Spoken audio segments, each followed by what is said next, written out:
വളരെയധികം ഫേമസ് ആയിട്ടുള്ള ഒരു സ്റ്റെയർ കേസ് പസിൽ കണ്ടാലോ. ഈ പൊസിഷനിൽ ബ്ലാക്ക് പ്ലെയർ കളിക്കുന്നത് നൈറ്റ് ടേക്സ് ബി2 ആണ്. ഇതൊരു മിസ്റ്റേക്കാണ്. വൈറ്റിന് ഇതിന് കറക്റ്റായിട്ട് കൗണ്ടർ ചെയ്ത് കഴിഞ്ഞാൽ ഇവിടെ ഈസി ആയിട്ട് ജയിക്കാൻ പറ്റും. നിങ്ങൾക്ക് വേണമെങ്കിൽ വീഡിയോ ഒന്ന് പോസ് ചെയ്തിട്ട് വൈറ്റിൻ്റെ വിന്നിംഗ് പ്ലാനിനെ പറ്റി ആലോചിക്കാവുന്നതാണ്. ഓക്കെ, ഇവിടെ വൈറ്റ് തുടങ്ങുന്ന ഒരു ചെക്ക് വെച്ചിട്ടാണ്. ക്യൂൻ വെച്ച് ആദ്യം ചെക്ക് ചെയ്യുന്നു. Only move king to h8 ആണ്. ഇവിടെയാണ് നമ്മളിവിടെ കളിക്കുന്ന ഏറ്റവും ബ്രില്യൻ്റ് ഏറ്റവും ക്രൂഷ്യൽ ആയിട്ടുള്ള മൂവ്. ഇവിടെ ഈ ക്യൂന് ഈ ഒരു ബ്ലാക്ക് ഫയലിൽ ഇരിക്കുമ്പോൾ നമ്മുടെ പല ചെക്സ് ഇവിടെ പോസിബിൾ അല്ല. അതുമാത്രമല്ല, ഈ നൈറ്റിനെ ഡിഫെൻഡ് ചെയ്തിരിക്കുകയാണ് ആ ഒരു ക്യൂന്. ആ ക്യൂവിനെ ഡിഫ്ലക്ട് ചെയ്യാൻ വേണ്ടി ഇവിടെ കളിക്കുന്ന മറ്റൊരു ബ്രില്യൻ മൂവാണ് റൂക്ക് ടു 8. ആ ഒരു ക്യൂവിനെ പിൻ ചെയ്യുകയാണ്. അതുമാത്രമല്ല, ആ ക്യൂവിന് ഇപ്പോൾ തൽക്കാലം വേറെ എങ്ങോട്ട് മൂവ് ചെയ്യാൻ പറ്റില്ല. വെയിറ്റ് ചെയ്ത് കഴിഞ്ഞാൽ ജസ്റ്റ് ആ ക്യൂവിനെ എടുക്കുകയും ചെയ്യും. അപ്പോൾ ഇവിടെ ക്യൂൻ ടേക്സ് റൂക്കാണ് ആകെയുള്ള ഓപ്ഷൻ. അല്ലെങ്കിൽ ആ ക്യൂൻ അല്ലാതെ തന്നെ നഷ്ടപ്പെടും. ക്യൂൻ ടേക്സ് റൂക്ക് എടുത്തു കഴിഞ്ഞാൽ ഇനിയാണ് നമ്മൾ പറഞ്ഞ സ്റ്റെയർ കേസിലോട്ട് പോകുന്നത്. Queen takes night check.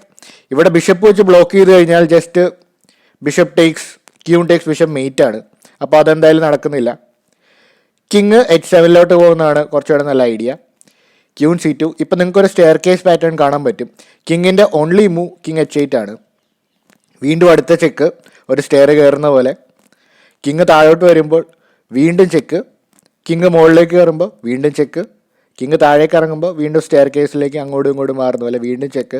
Only move king h8. അപ്പോൾ കിങ് h8 കിങ് h7 മാത്രമാണ് ബ്ലാക്കിൻ്റെ ആകെയുള്ള ഐഡിയ. വീണ്ടും ചെക്ക്. പ്രത്യേകം ഓർക്ക് എപ്പോഴും ഒരിക്കലും ഇവിടെ ബിഷപ്പ് g7 പോസിബിൾ അല്ല.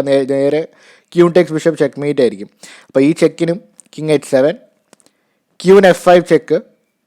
കിങ് ഇങ്ങോട്ട് മാറുമ്പോൾ വീണ്ടും ചെക്ക്. കിങ് h7 ശേഷം വീണ്ടും ക്യൂൻ g6 ചെക്ക്. ഇവിടെ കിങ് h8 ശേഷം just queen h6 check mate ആണ്.